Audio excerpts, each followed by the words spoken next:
여러분, 유명한 스펄전 목사님께서 이런 말씀을 하셨습니다. 기도란 의심의 화괴자이며 파멸의 치료자이며 모든 불안에 대한 유일한 해독제이다 라고 말씀하셨습니다. 우리와 이 민족과 전 세계가 지금 어려움 중에 있지만 우리가 있는 처소에서 함께 기도할 때 우리 마음의 모든 의심을 하나님께서 물리쳐 주실 것이고,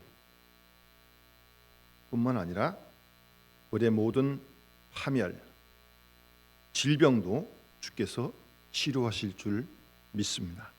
뿐만 아니라 특별히 모든 불안을 해독시켜주는 그런 역사를 주께서 허락하실 줄 믿습니다. 이런 하나님을 더 굳게 믿고 우리가 더욱더 힘써 한 마음으로 기도할 수 있기를 바랍니다.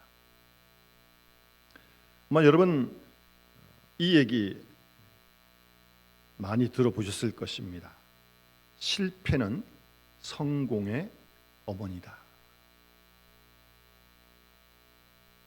그러니까 이 말은 물론 그 실패한 사람을 위로하는 뜻이기도 하지만, 달리 생각해 보면 실패 가운데서 성공한 사람이 실제로 많이 있다는 겁니다. 여러분, 우리가 역사의 흔적을 보게 되면 이름을 남긴 사람들, 그렇게 어려움 없이 늘 승리한 사람 거의 없습니다. 면면히 살펴보면 힘들고 어려운 순간순간들이 얼마나 많았는지 모릅니다. 그런 모든 역경을 이기고 승리해서 역사의 이름을 남길 수 있었던 것입니다. 혹시 여러분 미키 마우스라고 그 만화 캐릭터 아시죠? 그 캐릭터가 대단한 겁니다, 여러분. 옷에도 있기도 하고 학용품에 있기도 하고. 이 미키 마우스라고 하는 캐릭터를 만든 사람은 그 만화가였던 월트 디즈니입니다. 원래 만화가이기 때문에 만화가에 대한 꿈을 가지고 직장을 다녔는데 어쨌든 직장 생활이 그렇게 쉽지 않았습니다. 한 번은 어떤 회사 들어갔는데 당신은 상상력이 부족하고 독창력이 없기 때문에 안 되겠습니다 라고 강제로 그 회사에서 퇴사를 당했습니다. 쫓겨난 거죠. 그런 실패를 거듭하던 이 월트 디즈니가, 여러분, 그 유명한 미국의 LA 근교에 있는 디즈니랜드를 1955년에 만들게 됩니다. 미국에만 6개, 프랑스에 2개, 일본에 2개, 50주년 만에 10개를 만들었고요. 홍콩에도 만들었고 2016년도에는 상해에도 디즈니랜드를 만들었습니다. 평균적으로 하루 그 각 디즈니랜드를 방문하는 방문객 수가 30만 명, 각 곳마다. 어떤 사람이 총계를 내보니까 지금까지 2억이 넘었다. 더 놀라운 것은 그 디즈니랜드를 방문하는 사람의 70%가 어른이라는 겁니다. 애들만 가는 게 아니라는 거예요. 그처럼 어떤 그 동화의 상상력을 어른도 공감할 수 있는 그런 대단한 성공을 이루게 되었어요. 물론 이분은 66년도에 세상을 떠났지만 엄청난 세계적인 기업이 된 것입니다. 한 사람, 월트 디즈니의 실패를 디디고 일어선 놀라운 성공의 이야기를 우리가 알 수 있습니다. 여러분, 오늘 본문 여호수아 7장 말씀은요, 이스라엘 백성들이 아이성 전투에서 패배를 합니다. 그런 다음 다시 전열을 가다듬어 마지막에는 아이성을 침공해서 승리하게 되는 그런 사건이 오늘 7장에 기록되어져 있습니다. 여러분, 우리가 6장에서 그 난공불락의 여리고성을 정말 하나님의 은혜로 13바퀴를 돌고 무너뜨리지 않습니까? 그 어려운 여리고성을 정말 하나님의 능력으로 승리한 후에, 정복한 후에 이제 아이성에 도달하게 되었는데, 그 여리고성의 승리가 그 감격이 사라지기도 전에 아마 곧바로 아이성을 이스라엘이 공격했던 것입니다. 그래서 오늘 본문 말씀 보시면 3절 말씀에 먼저 그 정탐하기 위해서 정탐꾼을 2절에 보내잖아요. 근데 정탐꾼이 돌아와서 3절에 하는 이야기가, 3절 말씀 보시면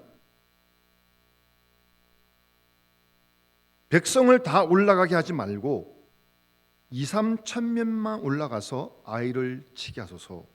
그들은 소수이니 모든 백성을 그리로 보내어 수고롭게 하지 마소서 하므로 백성 중 3,000명쯤 그리로 올라갔다가 아이 사람 앞에서 도망했다.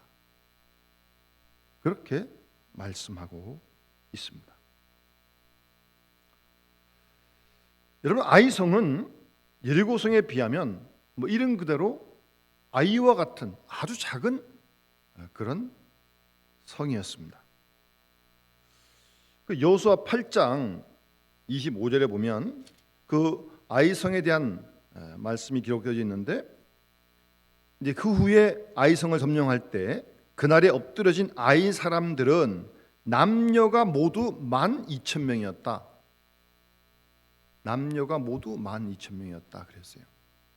여자 빼고 남자만 한 6,000명. 그런 작은 성이었습니다. 그래서 쉽게 공격을 해서 3,000명만 딱 보내서 다 갈 필요도 없고 이길 줄 알았는데, 본문에서 말씀하신 대로 그 아이성 전투에서 이스라엘이 패배하게 됩니다. 그래서 5절 말씀 보시면 아이 사람이 그들을 36명쯤 쳐 죽이고, 그러니까 3,000명이 쳐려 올라갔다가 36명이 일단 죽었습니다. 전사를 했습니다. 그리고 성문 앞에서부터 스바림까지 쫓아가 내려가는 비탈에서 쳤으므로, 그 다음 말씀이 중요한데요, 백성의 마음이 녹아 물같이 된지라. 마음이 완전히 녹아버려서 물같이 됐다는 겁니다. 말을 바꾸면 두려워서 벌벌 떨게 되었다는 거죠.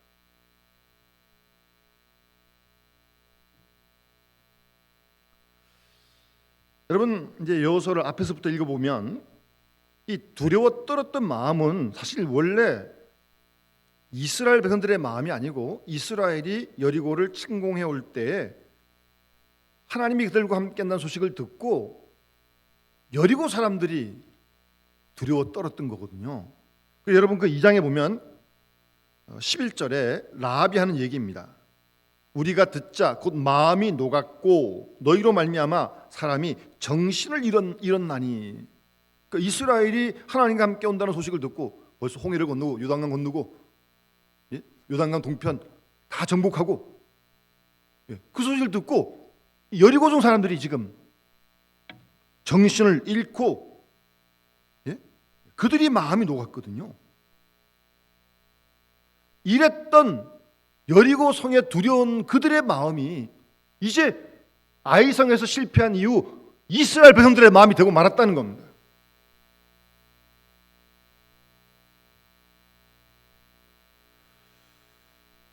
여러분, 왜 이들이 마음이 녹았고 그리고 물같이 되었을까? 왜 두려워했을까? 물론 30명의 전사가 생긴 것도 그 요인이 될 수 있지만, 사실 엄밀히 보면 하나님이 그들과 함께하지 않으므로 그들이 아이성 전투에서 패했다. 그러니까 하나님이 우리와 더 이상 함께하지 않는다. 결국 이 사실이 그들로 하여금 두려워 떨어서 마음이 다 녹아가지고 물같이 됐어요. 마음이.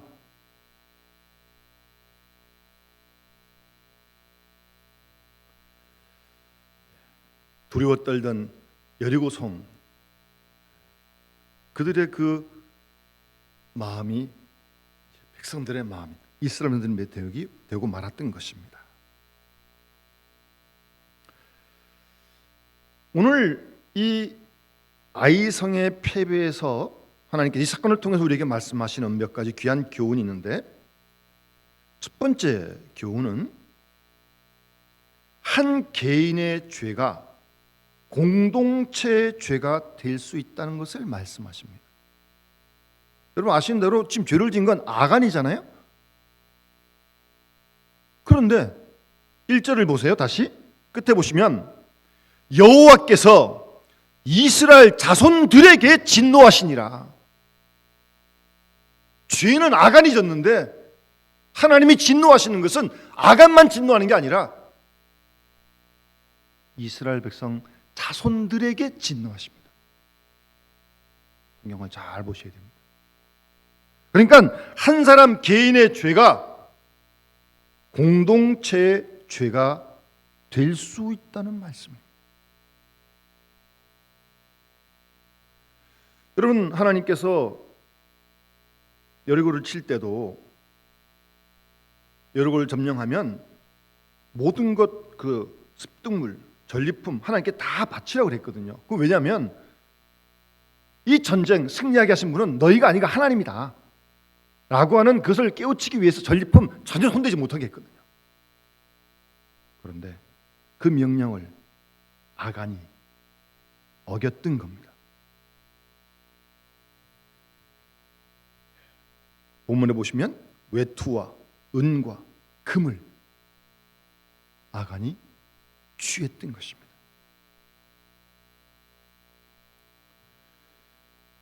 모든 걸 다 하나님께 바치려고 하는 하나님의 명령을 아간이 어겼어요. 그래서 본문 여러분 그 이어지는 말씀 가운데 21절 말씀 보시면 내가 노력한 물건 중에 시날산의 아름다운 외투 한 벌과 은 200세겔과 그 무게가 50세겔 되는 금덩이 하나를 보고 탐내어 가졌나이다. 아간이 하는 얘기죠. 자기가 실토하는 거예요. 외투 보고 금 보고 은 보고 탐이 나서 내가 가졌습니다.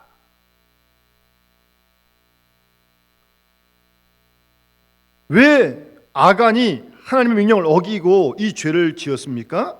오늘 21절에 말씀하시는 대로 보고 탐내어 가졌다는 겁니다. 결국 탐욕 때문에 아간이 죄를 지었습니다. 여러분 그래서 야고보 1장 15절 말씀 보시면 욕심이 잉태한 즉 죄를 낳고 죄가 장성한 즉 사망을 낳느니라 라고 말씀합니다. 탐욕은 보는 것으로부터 시작됩니다. 아간이 보고 탐내어 가졌다. 그러니까 인간의 모든 범죄는 보는 것으로부터 시작합니다. 아담과 하와가 선악과를 보니까 먹음직도 하고 보암직도 하거든요. 그래서 따먹었어요. 다윗이 밧세바 아내를 보는 순간 탐욕이 생겼던 거예요. 여러분 견물생심이란 말이 있지 않습니까? 눈으로 보면 탐욕을 갖게 되고 그리고 마침내 죄를 지게 된다는 사실입니다. 그러니까 우리가 인생을 살아가면서 무엇을 보느냐가 참 중요합니다. 그런데 왜 하나님께서는 이 아간의 범죄를 이렇게 크게 진노하십니까? 그것은 아간의 범죄가 하나님의 영광을 가로챘기 때문입니다. 가나안 전쟁이 하나님께 속한 것이라고 전리품을 취하지 말라고 말씀하셨는데 그러니까 다시 말해서 여리고 성의 전투의 승리는 너희의 전략이나 너희의 힘으로 이긴 게 아니라 내가 너희와 싸워 이겼기 때문에 승리한 것이다. 그걸 깨우쳐 주려고 그러시는데 아간이 범죄하면서 하나님의 영광을 가로챘던 것입니다. 그래서 나중에 이제 이스라엘이 이 가나안 원주민들 다 몰아내지 않습니까? 그래서 여호수아 나중에 뒤에 10장 42절에 보면 이스라엘의 하나님 여호와께서 이스라엘을 위하여 싸우셨으므로 여호수아가 이 모든 왕들과 그들의 땅을 단번에 빼앗으니라라고 말씀하고 있습니다. 그러니까 하나님이 그들과 함께 그들을 위하여 싸우셨기 때문에 가나안을 정복할 수 있었던 거거든요. 여러분 이스라엘에 무슨 전쟁의 경험이 있습니까? 무슨 변변한 무기가 있습니까? 그럼에도 불구하고 가나안을 차지할 수 있었던 것은 하나님께서 이스라엘을 위하여 싸워 주셨기 때문에 승리할 수 있었던 것입니다. 그런데 아간은 탐욕 때문에 자기 욕심 때문에 마치 자신이 이긴 것처럼 하나님의 영광을 가로채자 이 아간의 범죄로 말미암아 하나님은 이스라엘 전체를 심판하십니다. 진노하십니다. 물론 죄를 진 건 아간이지만 아간의 죄로 끝나지 않습니다. 하나님께서는 이스라엘 백성 전체에게 진노를 하십니다. 왜냐하면 이스라엘 백성들은 단순한 혈연 공동체가 아닙니다. 하나님 말씀으로 중심으로 모인 언약의 공동체이기 때문입니다. 여러분 우리 신약성경에 보면 고린도전서에 아까 장로님 기도하셨지만 교회를 몸으로 설명하지 않습니까? 우리 몸에 여러 지체가 있는데 이 지체가 다 유기적으로 연합을 이루는 것처럼 말입니다. 그래서 고린도전서 12장에 이 몸의 비유로 교회를 말씀하십니다.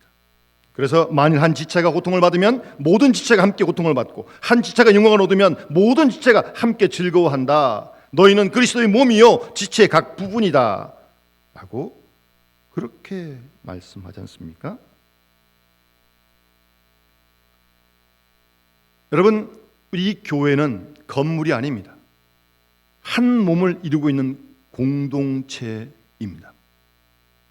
그래서 그리스도의 몸된 지체된 한 사람이 쓰러지게 되면 사실 우리 모두가 다 쓰러지게 되는 거죠. 한 사람이 좌절을 하면 우리 모두의 좌절이 되는 거고요. 한 사람이 범죄하면 나 한 사람의 범죄로 끝나는 게 아니라 그 범죄가 공동체 전체에 해를 끼친다는 사실을 우리는 잊지 말아요. 따라서 건강한 교회가 되려면 우리 모두 한 사람 한 사람이 범죄하지 말아야 합니다. 왜냐하면 한 사람의 범죄가 공동체에 해를 끼칠 수 있기 때문입니다.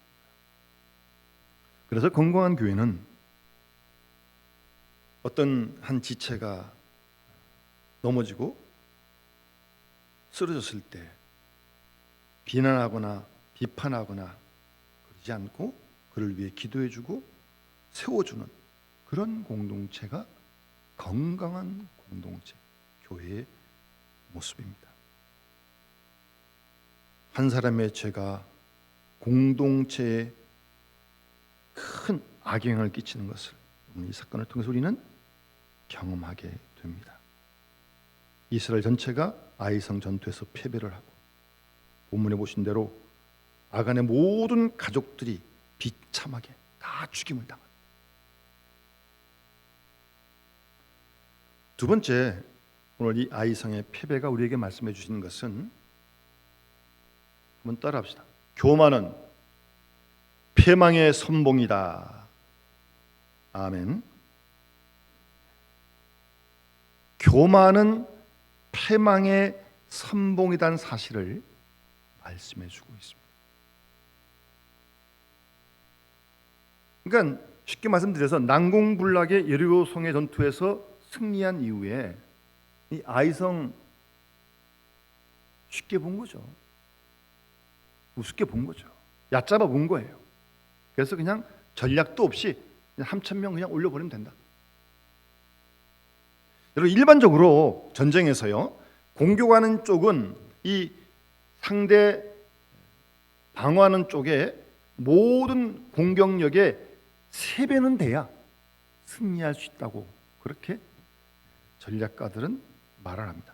특별히 이 아이성은 해발 800m 고지에 있는 그런 성이거든요.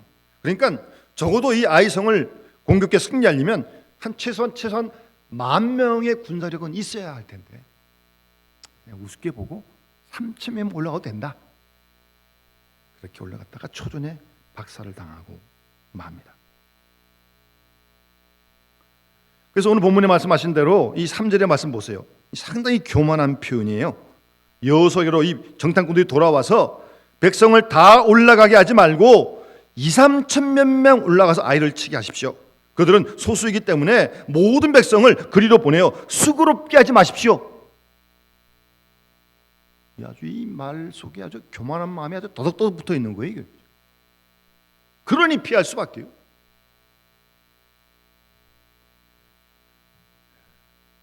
그러니까 여호수아도 나가지 않고 그냥 3,000명만 덜렁덜렁 올려 보냈던 겁니다. 그런데 초전에 36명이 죽고 그들이 다 패배하고 마음이 물같이 녹게 되었던 것입니다. 여러분,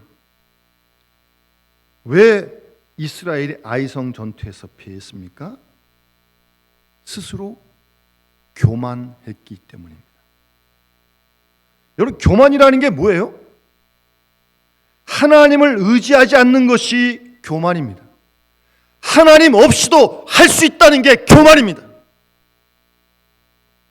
하나님의 은혜가 아니어도 성공할 수 있고, 하나님의 은혜가 아니어도 내가 사업을 잘할 수 있고, 하나님의 은혜가 아니어도 내가 좋은 부모가 될 수 있다 라고 하는 생각이 교만입니다. 그러니까 이 죄의 본질이라고 하는 것은요, 하나님 없이도 살 수 있다, 그게 죄의 본질입니다. 그래서 아담과 하와가 선악과 따먹은 거 아니겠습니까? 그래서 바벨탑을 쌓는 거 아니에요?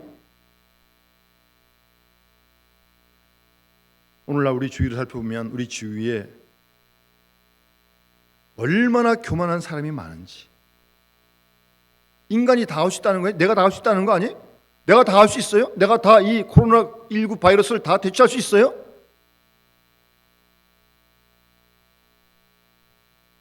원래 피조물인 인간은요, 절대적으로 하나님만 의지하고 살도록 만들어졌습니다. 그럼에도 불구하고 하나님 없이 살 수 있다, 하나님 없이 살 수 있다, 하나님 없이 아이성 물칠 수 있다, 그런 자만하고 교만한 마음, 그것 때문에 아이성 전투에서 이스라엘은 패하고 만 것입니다.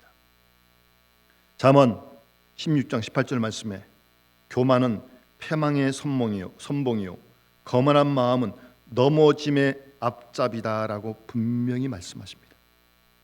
교만은 패망의 선봉입니다. 거만한 자 마음 넘어짐의 앞잡이입니다.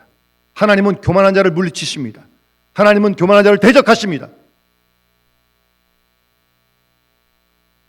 결국 오늘 이 코로나19 사태도 하나님의 그 창조의 질서를 무시하고 향한 결과로 지금 이런 전염병의 창궐하는 이 사태를 맞은 거 아니겠습니까?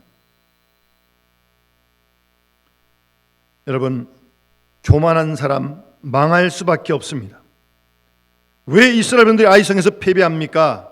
하나님을 의지하지 아니하고 스스로 할 수 있다고 하는 교만 때문에 그들은 패했던 것입니다. 또 한 가지 오늘 이 사건 속에서 우리가 볼 수 있는 것은 결국 가만히 성경을 읽어보면 어느 한 군데에도 하나님께 물었다고 하는 표현이 나오지 않습니다. 그러니까 하나님께 묻지 않고 그냥 덜컥 이 전쟁한 거예요. 물론 패배의 결정적인 원인은 아간의 범죄에 있지만 따지고 보면 지도자 여호수아가 실수한 거죠. 하나님께 묻지 않았어요. 여러분, 이스라엘 백성들이 여리고성을 어떻게 정복하고 승리할 수 있었습니까? 하나님께 묻고 하나님의 철저하게 지시에 따르고 하나님의 허락을 따라 나아갔을 때, 순종했을 때 그들이 승리한 거 아니겠습니까? 그런데 성경 어디를 봐도 아이성 전투에서는 하나님께 물었다는 말씀, 여호와 하나님께 무릎을 꿇었다는 그런 말씀이 한 번도 나오지 않습니다. 사람은요, 무언가 이루게 되면 기도하기를 쉬는 죄를 범하기가 쉽습니다. 이루기까지는 기도하고 열심히 하는데 뭐가 딱 이루어지고 나면 딱 속을 놓는 거죠. 기도도 쉬는 거죠. 그래서 하나님께 묻지 않습니다. 오늘 여호수아가 하나님께 묻지 않고 곧바로 전쟁을 치르자 이런 아이성 전투에서 패배를 경험하게 된 것입니다. 여러분, 우리가 하나님께 묻지 않고 결정하고 행할 때 하나님께서는 굉장히 서운해하십니다. 하나님께 묻지 않고 어떤 일을 결정할 때 하나님께서는 굉장히 속상해하십니다. 그래서 여호수아 9장 14절 말씀 보시면 무리가 그들의 양식을 취하고는 어떻게 할지를 여호와께 묻지 아니하고, 그런 말씀이 있어요. 여호수아 9장 말씀의 배경은 기브온 족속이라는 그 가나안 족속인데, 그 이스라엘이 워낙 강하니까 그들이 일단 다 죽겠거든요. 그러니까 이 사람들이 위장을 하고 멀리서 온 것처럼 조공을 바칠 테니까, 당신 종이 될 테니까 우리를 좀 받아달라. 그러고 지금 조약을 맺자고 온 거예요. 그런데 거기 보면 여호와께 묻지 아니하고 그들과 조약을 덜컥 맺었어요.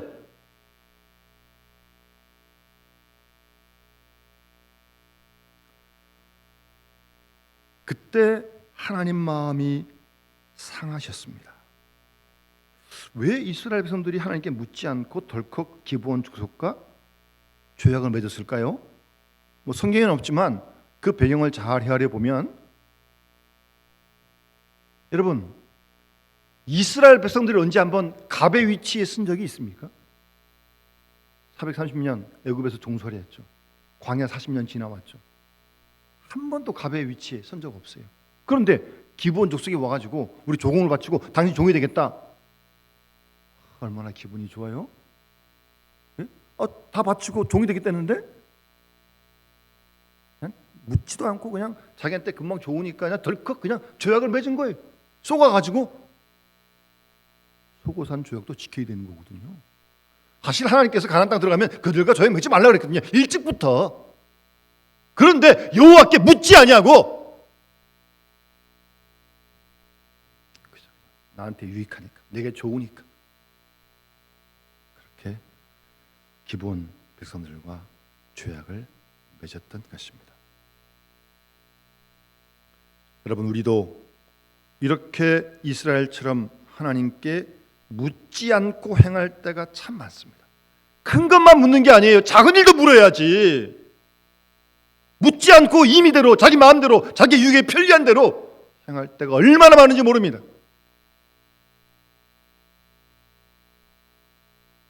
그럴 때 하나님이 속상해 하십니다. 서운해 하십니다. 여러분, 성경에 보면 하나님께 가장 많이 물었던 사람이 누굽니까? 우리가 잘 아는 다윗입니다. 그래서 사무엘하 5장에 보면요, 다윗이 블레셋과 전쟁을 하는데 사무엘 5장 19절에도 다윗이 여호와께 여쭈어 이르되 내가 블레셋 사람에게로 올라가리이까 여호와께서 그들을 내 손에 넘기시겠나이까, 계속 물어요. 그건 뿐만 아니라 하나님의 뜻도 묻고, 전쟁을 할 때, 싸울 때 어느 때에 공격을 해야 됩니까? 정확한 하나님의 때도 물어요. 사무엘하 5장 23절 24절 보시면 다윗이 여호와께 여쭈니 올라가지 말고 그들 뒤로 돌아가서 뽕나무 숲을 맞은편에서 그들을 기습하되 뽕나무 꼭대기에서 걸음 걷는 소리가 들리거든 곧 공격하라. 하나님께서 공격할 타임, 시간도 딱 알려주시는 거예요. 이렇게 끊임없이 다윗은 하나님의 뜻도 묻고 하나님의 때도 묻고 그랬기 때문에 백전백승 승리할 수 있었고, 다윗은 끊임없이 하나님께 작은 일이든 큰 일을 계속 물었기 때문에 하나님의 마음에 합한 사람이 될 수 있었던 겁니다. 그런데 동시대를 살았던 사울 왕은 다윗 같지 않았습니다. 그래서 역대상 10장 14절을 보면 분명하게 말씀하십니다. 사울이 죽은 것은 여호와께 범죄였기 때문이라. 그가 여호와의 말씀을 지키지 아니하고 또 신접한 자에게 가르치기를 청하고 여호와께 묻지 아니하였으므로 여호와께서 그를 죽이시고. 사울 왕은 여호와께 묻지 않았습니다. 아니, 오히려 신접한 무당에게 물었어요. 그래서 하나님의 버림을 받게 되는 것입니다. 하나님의 백성인 우리는 다윗처럼 하나님께 끊임없이 물어야 합니다. 왜 아이성 전투에서 이스라엘이 패배합니까? 하나님께 묻지 않았기 때문입니다. 아무리 신앙생활을 오래 했다 할지라도 하나님께 묻지 않는다면 실패하고 넘어질 수밖에 없습니다. 하나님께 계속 물어야 합니다. 끊임없이 물어야 합니다.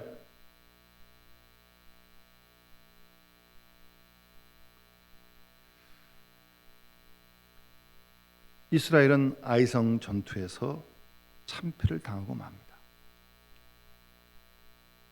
그런 다음에 오늘 본문에 나오는 내용을 잘 보시기 바랍니다. 여호수아가 어떻게 했는지요. 오늘 본문 6절 말씀 이하에 보시면 여호수아가 옷을 찢고 이스라엘 장로들과 함께 여호와의 궤 앞에서 땅에 엎드려 머리에 티끌을 뒤집어 쓰고 저물도록 있다가라고 말씀하고 있습니다. 이스라엘이 아이성 전투에서 패배한 이후에 여호수아는 장로들과 함께 여호와 앞에 엎드렸다. 엎드렸다는 게 뭐예요? 무릎을 꿇었다는 거 아니에요? 기도했다는 거 아닙니까? 그리고 이제 7절 이하에 기도의 내용이 나오는데 하나님의 이름을 능욕받는 것을 염려하며 탄식하며 여호수아가 하나님께 기도를 드립니다. 그런 여호수아의 회개와 탄식의 기도를 들으신 하나님께서 여호수아에게 일어나라고 말씀하시고 이스라엘 백성들에게 피임을 알려주시고, 그래서 이스라엘 백성들은 그 범죄를 색출하고 그리고 죄를 끊어버리고 다시 하나님의 작기 명령을 따라 아이성을 공격하여 승리하게 된 내용이 이어지는 말씀 속에 나오는 것을 볼 수 있습니다. 여호수아는 아이성 전투 패배 이후에 장로들과 함께 하나님 앞에 무릎을 꿇었고요, 하나님의 음성에 귀를 기울였고요, 자신들이 패배한 원인인 그 죄를 깨끗이 청산했습니다. 여러분, 중요한 것은 패배 이후입니다. 우리가 살다가 패배할 수 있습니다. 실수할 수 있습니다. 넘어질 수 있습니다. 그런데 그 패배한 이후에, 실수한 이후에, 그때가 중요하다는 말씀입니다. 그때 여호수아처럼 여호와 앞에 무릎을 꿇고 하나님의 음성에 귀를 기울이고 그 패배의 원인을, 죄악을 찾아 정리하고 패배를 교훈 삼아 다시 새롭게 도전할 때 우리는 오늘 이스라엘의 아이성을 재차 침공해서 승리할 수 있는 것처럼 우리가 주와 함께 승리하게 될 줄 믿습니다. 그런데 만약 패배한 다음에도, 실패한 다음에도, 실수한 다음에도 무릎도 꿇지 않고 하나님의 음성에 귀를 기울이지도 않고 죄를 끊지도 않는다면 그 한 번의 패배가 인생의 영원한 패배가 되고 말 것입니다. 여러분, 하나님의 사람 우리가, 믿음의 사람 우리가 결코 완전한 사람 아닙니다. 우리 넘어질 때 있습니다. 쓰러질 때 있어요. 실수할 때도 있습니다. 그게 우리 아닙니까?